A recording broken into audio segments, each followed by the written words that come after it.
আজকের এই ভিডিওতে আমরা বলবো যে একজন মহিলার মৃত্যুর পর তার কবরে যে ভয়ঙ্কর আযাব হয়েছিল সে সম্পর্কে একটি বিস্ময়কর সত্য ঘটনা, যা শুনে আপনার মন ছুঁয়ে যাবে ইনশাআল্লাহ। তাই ভিডিওটি একবারে শেষ পর্যন্ত দেখবেন। এক ব্যক্তি তার প্রিয়তম স্ত্রীর মৃত্যুর পর কবরস্থানের পাশে দাঁড়িয়ে ক্রন্দনরত ছিলেন। এমন সময় তিনি কবরের ভেতর থেকে এরূপ শব্দ শুনলেন যে, আমাকে কবর থেকে বের করো, কে আছো, আমাকে বাঁচাও।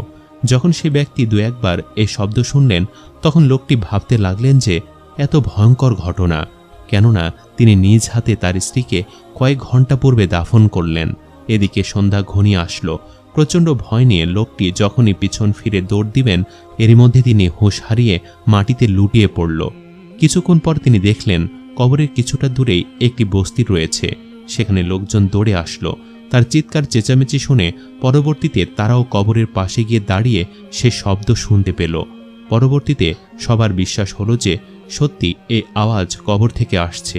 বিশ্বাস হয়ে যাওয়ার পর এবারে সেই মানুষজনের মধ্যে কিছু মানুষ বলতে লাগলো যে প্রথমে এই বিষয়টি নিয়ে ওলামাদের সঙ্গে আলাপ করতে হবে এবং জেনে নিতে হবে যে কবর খোঁড়া জায়েজ আছে কি নেই। এরপর সেই লোকগুলো মহল্লার একজন ইমাম সাহেবের কাছে গেল এবং জিজ্ঞেস করল, এমনভাবে কবর থেকে আওয়াজ আসছে, আওয়াজটা কিছুটা এমন যে আমি জীবিত আছি, কে আছো, আমাকে উদ্ধার করো। তখন ইমাম সাহেব বললেন, তার বেঁচে থাকার উপর যদি তোমাদের বিশ্বাস হয়ে যায় তাহলে কবর খোলো এবং তাকে বের করো। এরপর মানুষগুলো অনেকটা সাহস নিয়ে কবরে গেল এবং কবর খুঁড়ল। যখনই কবরের ওপরে তক্তাটি সরিয়ে দিল, তৎক্ষণাৎ তারা দেখতে পেল যে কবরের ভেতরে একটি মহিলা নগ্ন অবস্থায় বসে আছে এবং তার কাফন একেবারে গলে পচে গিয়েছিল। মহিলাটি বলছিল, তাড়াতাড়ি আমার বাড়িতে গিয়ে আমার জন্য কাপড় নিয়ে এসো, আমি কাপড় পরিধান করে তারপরে বের হব। এরপর সকল মানুষগুলো দৌড়াদৌড়ি করে তার বাড়িতে গেল এবং সেখানে গিয়ে তাদের পরিবারের লোকদের কাছ থেকে কাপড় নিয়ে আসলো। তারপর সেগুলো কবরের ভেতর ফেলে দিল। এরপর সে মেয়েটি তার কাপড় পরল আর চাদরকে নিজের ওপরে জড়িয়ে নিল। এরপর সে দৌড় দিয়ে নিজের ঘরের দিকে যেতে শুরু করল আর ঘরের ভেতরে একটি রুমের মধ্যে গিয়ে সে তার দরজা বন্ধ করে দিল। এবার যে মানুষগুলো কবরস্থানে এসেছিল তারাও দৌড়ে কিছুটা তার বাড়ি পর্যন্ত পৌঁছালো। তারপর সেখানে গিয়ে বুঝতে পারল যে মেয়েটি তার ঘরের ভেতর থেকে দরজা লাগিয়ে দিয়েছে। এবার সে মানুষগুলো দরজা খটখট করতে লাগলো আর বলল যে দরজা খোলো। কিন্তু ভেতর থেকে মহিলাটি উত্তর দিল যে আমি দরজা খুলে দিতে পারি, কিন্তু রুমের ভেতর শুধুমাত্র সেই ব্যক্তি প্রবেশ করবে যার আমাকে দেখার মতো সাহস আছে, কেননা আমার অবস্থা এখন অনেকটা এমন যে কেউ আমাকে দেখার পর সহ্য করতে পারবে না। তবু যদি কেউ দেখতে চায় তাহলে তাকে খুব মজবুত হৃদয়ের মানুষ হতে হবে। মহিলাটির এমন কথা শুনে সেই সমস্ত ব্যক্তিরা ভেতরে যেতে ভয় করতে লাগলো, এমনকি লোকটির স্বামীও। অতঃপর লোকটির স্বামী সাহসী হৃদয় নিয়ে সামনে এগিয়ে গেল এবং তাকে বলল, তুমি শিকল নামিয়ে দাও, আমি ভেতরে আসব। এরপর তার স্ত্রী দরজা খুলে দিল এবং সে সহ আরও কয়েকজন লোক তার ঘরে প্রবেশ করল। ভেতরে সে মহিলাটি নিজেকে চাদর দ্বারা জড়িয়ে বসেছিল। যখন সেই মানুষগুলো ঘরের ভেতর প্রবেশ করল, তখন সেই মহিলাটি সর্বপ্রথম তার মাথার কাপড় সরালো। তখন লোকজন দেখতে পেল যে তার মাথায় একটি চুলও নেই। শুধুমাত্র তাই নয়, মাথার মধ্যে কোনো প্রকার চামড়া উপস্থিত ছিল না, শুধু হাড় দেখা যাচ্ছিল। যখন লোকজন জিজ্ঞেস করতে লাগলো যে তোমার চুল কোথায়, তখন মহিলাটি উত্তর দিল যে যখন আমি জীবিত অবস্থায় ছিলাম তখন আমি মাথায় কাপড় না দিয়ে চুল বাতাসে উড়িয়ে পরপুরুষকে আকৃষ্ট করার জন্য নিজের সৌন্দর্য প্রদর্শন করতাম।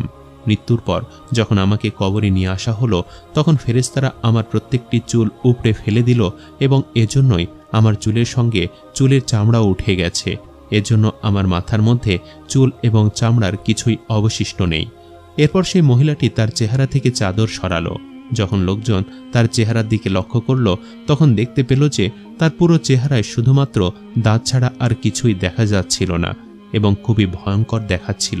তার পুরো চেহারায় কোনো ঠোঁট নেই, কোনো চামড়া নেই, শুধু 32টি দাঁত দেখা যাচ্ছিল। একবার চিন্তা করে দেখুন, যদি কোনো মানুষের শুধুমাত্র দাঁত দেখা যায় তাহলে তাকে কতটা ভয়ঙ্কর দেখতে লাগবে। তারপর লোকেরা মহিলাটিকে জিজ্ঞেস করতে লাগলো যে তোমার মুখমণ্ডল, চেহারা, ঠোঁট কোথায় গেল? তখন মহিলাটি জবাবে বলল, আমি আমার চেহারায় অত্যাধুনিক মেকআপ ব্যবহার করে বেপর্দা হয়ে চলাফেরা করতাম। আমি আমার শারীরিক সৌন্দর্য এবং মুখের সৌন্দর্য পর পুরুষের সামনে প্রদর্শন করে চলতাম। আর এর সাজা হিসাবে আমার ঠোঁটগুলোকে কাটা হয়েছে। তারপর সেই মহিলাটি নিজের হাতের আঙ্গুল খুলল। লোকজন দেখতে পেল যে তার হাতের আঙ্গুলগুলোতে একটি নখ নেই, সমস্ত আঙ্গুলের নখ গায়েব হয়ে গিয়েছে।